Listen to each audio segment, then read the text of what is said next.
Leslie Lisette Ebani, une femme remplie donc de potentialité et qui est très active sur la toile, sur le digital et qui permet vraiment de découvrir des choses, de nombreuses choses très intéressantes. C'est à ce titre, bien sûr, que nous avons le plaisir et l'honneur de l'accueillir sur ce plateau. Encore une fois, nous vous présentons nos salutations les plus ajustées ce matin.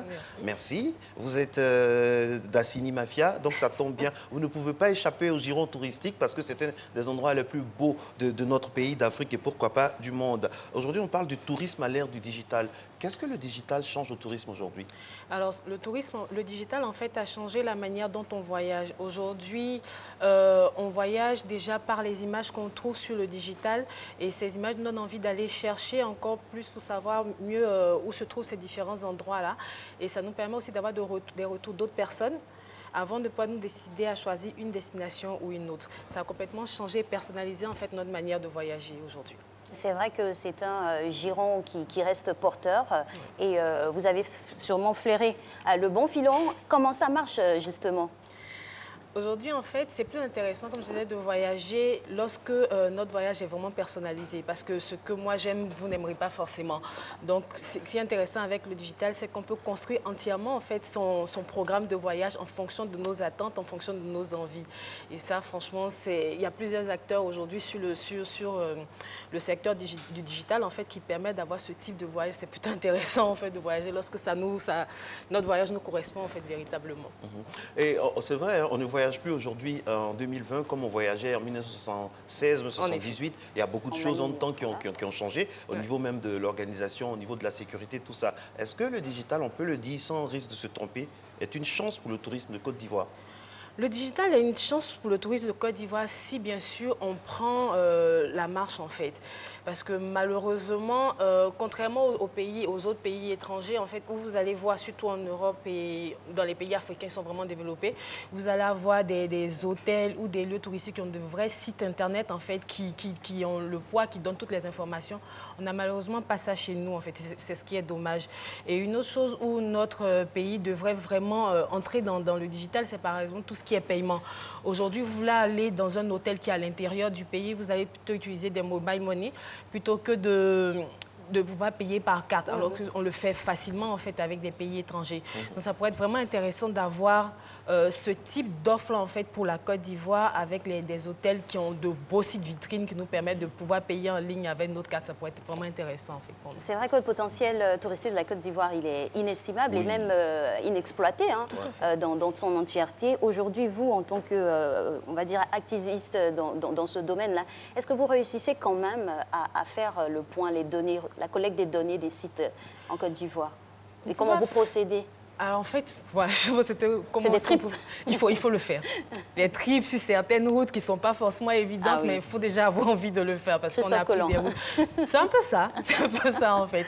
Et malheureusement, c'est vrai qu'on a de très très beaux endroits, mais l'accès est vraiment difficile, donc il faut pouvoir y aller pour montrer ces images et donner envie à d'autres personnes de pouvoir aussi accéder à ces endroits-là.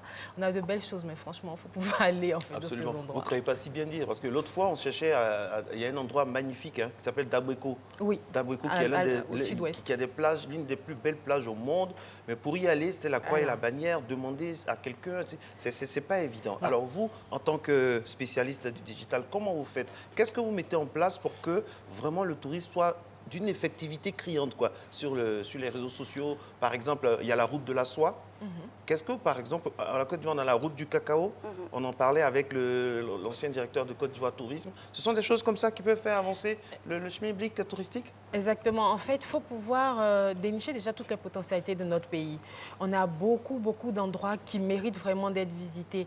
Et nous, à notre niveau, ce qu'on essaie de faire, c'est d'abord tracer les sillons en partant dans ces endroits-là, en faisant des vidéos, en faisant des photos.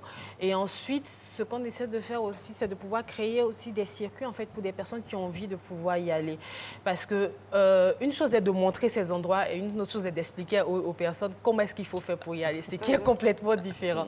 Donc c'est vraiment tous ces points-là qu'on essaie de mettre en place à notre petit niveau pour pouvoir rehausser en fait l'image de notre pays au niveau international et montrer qu'on a des potentialités touristiques derrière. Justement, notre pays est béni de toutes ces superficies de sites aussi exotiques et extraordinaires. Est-ce qu'on ne mettrait pas à contribution même les personnes vivant sur ces différents sites-là pour qu'elles puissent ramener l'information? Est-ce qu'il y a une association des blogueurs en tourisme qui essaie de faire ce genre de relais-là pour avoir vraiment plus d'informations? Alors, on n'a pas d'association de blogueurs touristes. On a l'association des blogueurs en général, donc tout type de thématiques. On n'a pas d'association de blogueurs, mais franchement, au niveau de chacun essaie de faire des efforts pour pouvoir mettre en avant le tourisme et les beautés de notre pays, de nos différents paysages. Voilà. Lisette, comment les gens appréhendent-ils le fait que leur endroit a d'énormes potentialités touristiques? Comment le pêcheur de Dagbego, le pêcheur de Grand Bérébi, il sait que ici, là, c'est un endroit qui est prisé? Comment vous arrivez à faire en sorte qu'il puisse prendre ça en compte? Parce que c'est la clé, non? Oui. De savoir apprécier bien le sûr. trésor. En fait, je pense que... je suis assis sur un diamant, voilà. je suis assis sur un diamant et je ne demande sais de l'argent. pas. Exactement. C'est ça, en fait. C'est que même les personnes qui sont dans ces différents endroits-là, ils ne voient pas forcément le potentiel, en fait, derrière. C'est seulement des personnes qui viennent de l'extérieur, qui ont un autre regard, en fait. Pour quelqu'un qui est né, qui a grandi là-bas, lui, il voit juste une plage. Ouais. Il ne voit pas Dagbego avec la mer vraiment très bleue, cristal. La preuve, quand on arrive, ils sont dans leur vie, ils font leur vie. Et c'est à nous, en fait, de leur montrer la potentialité, en fait, que leur environnement a, en déjà créant des sortes d'emplois, en fait, en mettant en avant à contribution, les impliquer, en fait, dans la visite des différents endroits. Pourquoi pas prendre les jeunes des différents villages pour que ce soit eux qui fassent la visite, en fait, des différents endroits. Ça permettra aussi de développer la région, ça donnera du travail aussi aux personnes qui sont dans ces endroits-là. Vous qui êtes du domaine depuis maintenant pas mal de temps, est-ce que vous direz que les Ivoiriens, ils consomment vraiment tourisme Côte d'Ivoire? Je dirais que ça commence maintenant. On n'avait vraiment pas ça avant. La preuve en est quand je dis, par exemple, que je vais à l'intérieur du pays, on me demande encore, qu'est-ce que tu vas faire là-bas?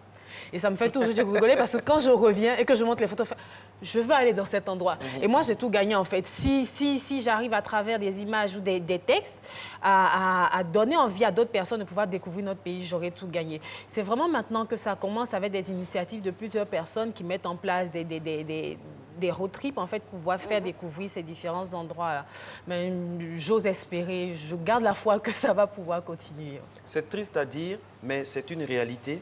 À un moment, la Côte d'Ivoire était en guerre et les touristes nous fuyaient. Maintenant, il y a quelque chose qui a changé. Avec le coronavirus qui a pris un peu la majeure partie des pays en Europe, franchement, les destinations européennes, les extérieures, seront regardées d'une certaine façon. Est-ce que, c'est vrai, bon, c'est triste à dire, je le dis, est-ce que ce n'est pas le moment maintenant de dire aux gens que rester chez soi et découvrir les 322 500 km², c'est vraiment pratique, sécurisant? Oui. Eh bien, il faut saisir les opportunités. Exactement, il faut vraiment saisir ça. Parce que aujourd'hui, on ne peut plus aller ailleurs. Quelqu'un à qui on demandait tu veux aller où, va te dire je veux partir en France ou dans un autre pays européen. C'est le moment de vraiment visiter chez nous. Franchement. Profiter pour pouvoir découvrir nos richesses. En fait, avec les enfants, avec la famille, oui, tout ça. Oui. Parce qu'il y a un côté pédagogique et didactique dans ce que vous faites aussi. Exactement. Parce que partir par exemple à l'ouest, pouvoir montrer à notre enfant la plus haute montagne de la Côte d'Ivoire, pouvoir lui montrer les chaînes de montagne de chez nous, les cascades, c'est des choses qu'il a appris à l'école. Exactement. De Yamoussoukro, tout à fait. C'est des choses qu'il a appris à l'école et ça permet de mettre des images sur ce qu'il connaît en théorie. Et justement, vous qui visitez, là, on voit quelques images. C'est à Mans, oui, la cascade de Mans. C'est magnifique. Ouais. C'est vrai que le flux d'eau n'est pas intense, mais c'est périodique. Celui-là, c'est pas intense, mais il y a une deuxième cascade. Sacré de Gbepleu, c'est ça? Oui. Il y a une deuxième cascade qui est à 30 minutes de marche de la dent de Mont, complètement dans la montagne. Il faut avoir envie d'y aller. Mais franchement, quand vous y arrivez, vous n'avez plus envie de partir parce que c'est juste magnifique. D'accord. Voilà, je voulais en venir justement aux nouveaux sites, parce qu'on a les anciens sites qu'on a pu voir dans les manuels scolaires et tout, c'est ce qui reste dans l'imagerie populaire. Aujourd'hui, on a quoi comme potentiel? On a vu Korogo, ça c'est nouveau, mais qui est magnifique. Vous avez Awakro, Awakro qui est le parc archéologique. Vous vous retrouvez à avoir des roches avec des peintures rupestres et tout ça à l'intérieur, et c'est juste magnifique. Vous avez la zone de Lamé aussi. D'accord. Des sites touristiques dont notre pays peut se targuer, on a les fondamentaux. Hein. On a les cascades, on a Assini, il y a d'autres choses encore à voir. Alors, on a les montagnes. les montagnes qui sont franchement, qui méritent d'être visitées parce que quand vous vous retrouvez au sommet du mont Tongpi et que vous avez toute la vue sur les 18 montagnes et tout, c'est juste une sensation indescriptible en fait. Il faut pouvoir la vivre. On a de très belles plages en dehors d'Assini. Le sud-ouest, pour moi, j'estime que le sud-ouest a les plus belles plages de la Côte d'Ivoire. Elles ne sont pas, on ne retrouve pas des déchets sur le sol. La plage est vraiment très très belle. La mer est rien à envier aux Maldives. Oui. Hein.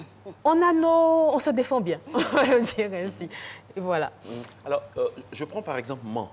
Vous allez à Mans, c'est vraiment, comme je dis tout souvent quand j'y vais, c'est magnifique. Et parce que il y a des potentialités inexploitées. On a besoin, par exemple, que d'un téléphérique, pour avoir accès aux montagnes. Les montagnes sont sous-exploitées, alors que ce sont de véritables vecteurs touristiques. Oui. Comment la blogueuse, vous pouvez faire en sorte que... Est-ce que vous ne pouvez pas constituer un lobbying, Alix en parlait tout à l'heure, afin de pousser les autorités à faire ça, parce que ça va envoyer de l'argent dans l'Ouest? Constituer un lobbying, je pense que c'est vraiment une très, très grande échelle. Moi, je me dis que mon rôle avant d'être blogueuse, mais en tant que citoyen, c'est déjà montrer ce qu'on a, voilà, attirer l'attention. Après, chacun fera son travail à son niveau, parce que j'estime que même les politiques et tout ça, quand ils vont à l'extérieur, ne serait-ce qu'en Afrique du Sud, vous allez jusqu'au bout de l'Afrique. Donc au niveau de Cape Point, vous avez de goudron jusque là-bas. Pourquoi ne pas le faire chez nous? Aujourd'hui, pour pouvoir accéder au sommet du mont Tongpi, c'est 16 km, mais vous le faites en 2 heures. Tout simplement parce que vous n'avez pas de bonne route. Et pour pouvoir accéder, il faut avoir un véhicule tout-terrain. Parce qu'un véhicule citadin classique, là, il ne pourra jamais monter accéder à la montagne parce que c'est compliqué. Donc, j'estime que lorsque nos autorités en fait, vont à l'extérieur et voient certaines choses, ça peut être intéressant de pouvoir ramener ces choses chez nous aussi pour pouvoir développer aussi nos régions qui ont énormément besoin de cela.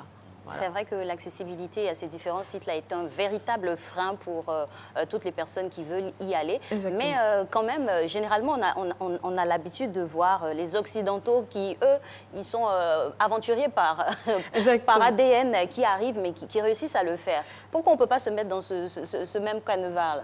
Je vais juste vous poser une question. Est-ce que vous pouvez accéder, monter la montagne du mont Tongpi en 7 heures, à pied? C'est une question de volonté. Après, on se dit, on a du temps, on peut passer le temps qu'on veut. Donc, c'est un challenge aussi. Il y a des personnes qui affrontent le mont Everest. Exactement. Qu'importe le temps, voilà. Il y a même des personnes qui se donnent un timing. Bon. Parce qu'aujourd'hui, quand vous accédez, quand vous montez sur le mont Tongpi, toutes les personnes que vous allez voir partir à pied sont des Occidentaux et ils ont décidé de prendre leur sac à dos et pouvoir accéder. Faisons pareil. Vraiment, il faut avoir beaucoup de courage pour pouvoir le faire. Quand on a dit ça, on parle de Mans. Et ce même schéma-là, on le retrouve à Korogo. Aujourd'hui, Korogo a la chance d'avoir des autorités là-bas. On a une des plus grandes autorités de notre pays qui vraiment, il faut le dire, qui a transformé l'endroit. Est-ce que, je ne sais pas, dans les campagnes électorales, dans les programmes de développement, quelle est la place du tourisme? Est-ce que vous avez pris les programmes des candidats passés aux élections? Quelle place on a? Parce que, on ne l'oublions pas, il y a quelques années, on disait la Côte d'Ivoire, le pays du tourisme vrai. Nous, on a grandi avec ça. Mais aujourd'hui, où est-ce que nous en sommes, Madame Ebanini? Aujourd'hui, jusqu'à présent, on mettait beaucoup l'accent sur le tourisme d'affaires, en fait.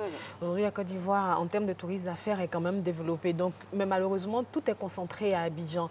Donc, comme vous disiez tout à l'heure, ce serait vraiment intéressant que nos autorités prennent la peine de se concentrer aussi sur le tourisme de loisirs, en développant des hôtels et des services à l'intérieur de nos pays. Parce que le type d'hôtel que nous, on a aujourd'hui à Abidjan, malheureusement, on n'a pas ça à l'intérieur.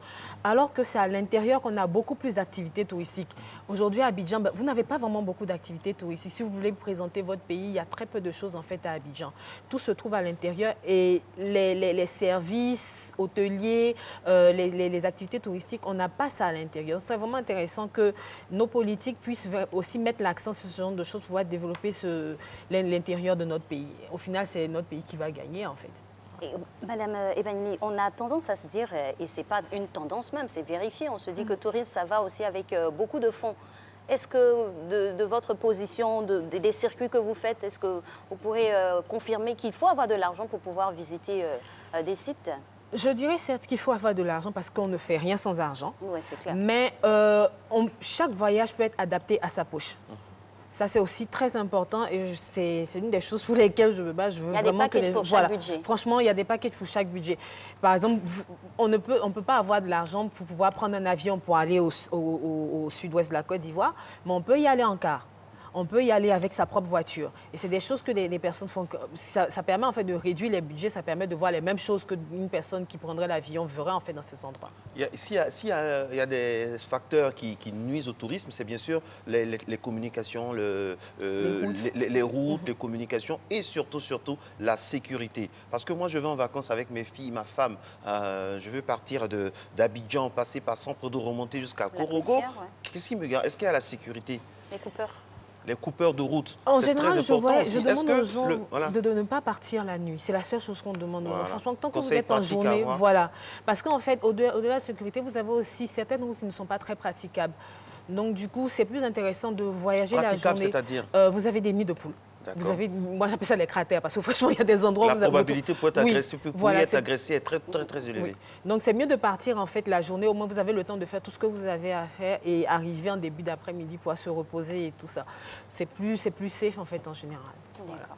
Alors, dites-nous, comment prépare-t-on un bon voyage pour profiter de toutes les potentialités du site qu'on veut visiter? Alors, pour pouvoir préparer un bon voyage, déjà, mettre en avant ce que vous aimez. Parce que je prends juste l'exemple de Grand Bassam. Il y a des personnes qui ne vont pas forcément aimer la plage. Ben, par exemple, à Grand Bassam, vous savez qu'il est possible de pouvoir visiter Grand Bassam sans jamais même voir la mer. Parce qu'il y a d'autres choses en fait derrière à voir. Donc déjà, mettre sur papier en fait ce que vous aimez d'abord. Et ensuite, faire beaucoup de recherches. Beaucoup de recherches. Aujourd'hui, grâce au digital, en fait, on a cette chance de pouvoir avoir les informations assez rapidement. Juste avec un hashtag, juste avec, en cherchant des mots-clés via Google, vous avez la possibilité de recevoir, d'avoir beaucoup de données. Et aussi, prendre le temps de faire des recherches. Si vous devez, par exemple, prendre l'avion, vous avez, en fonction de la destination, vous allez vous retrouver avec plusieurs tarifs. Donc, il y a des agrégateurs, donc des sites qui vous permettent d'avoir des tarifs de toutes les différentes compagnies. Des comparateurs de prix et tout.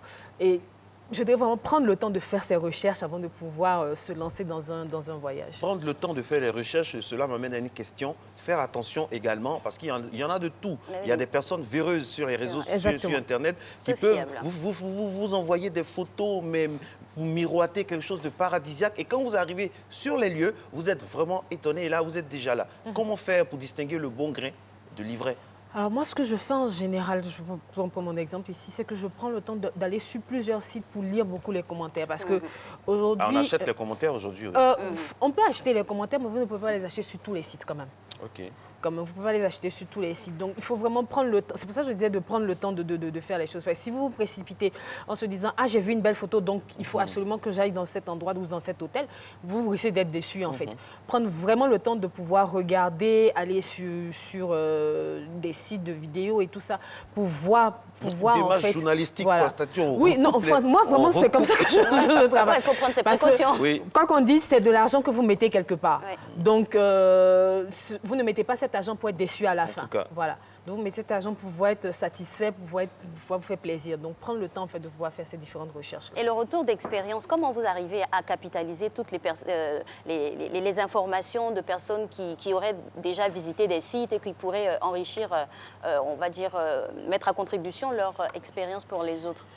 Avec l'avènement des réseaux sociaux, en fait, c'est plus facile en fait, de pouvoir capitaliser parce que les gens sont plus prompts en fait, à partager en fait, leurs expériences, leurs expériences en fait, qu'ils ont eues dans les différents hôtels. Donc derrière, ça nous permet de récupérer, ne serait-ce qu'avec des mots-clés, de pouvoir récupérer ces différentes expériences-là et après nous comparer par rapport à ce que nous, on veut faire derrière et voir si c'est possible aussi de partir dans ces endroits-là.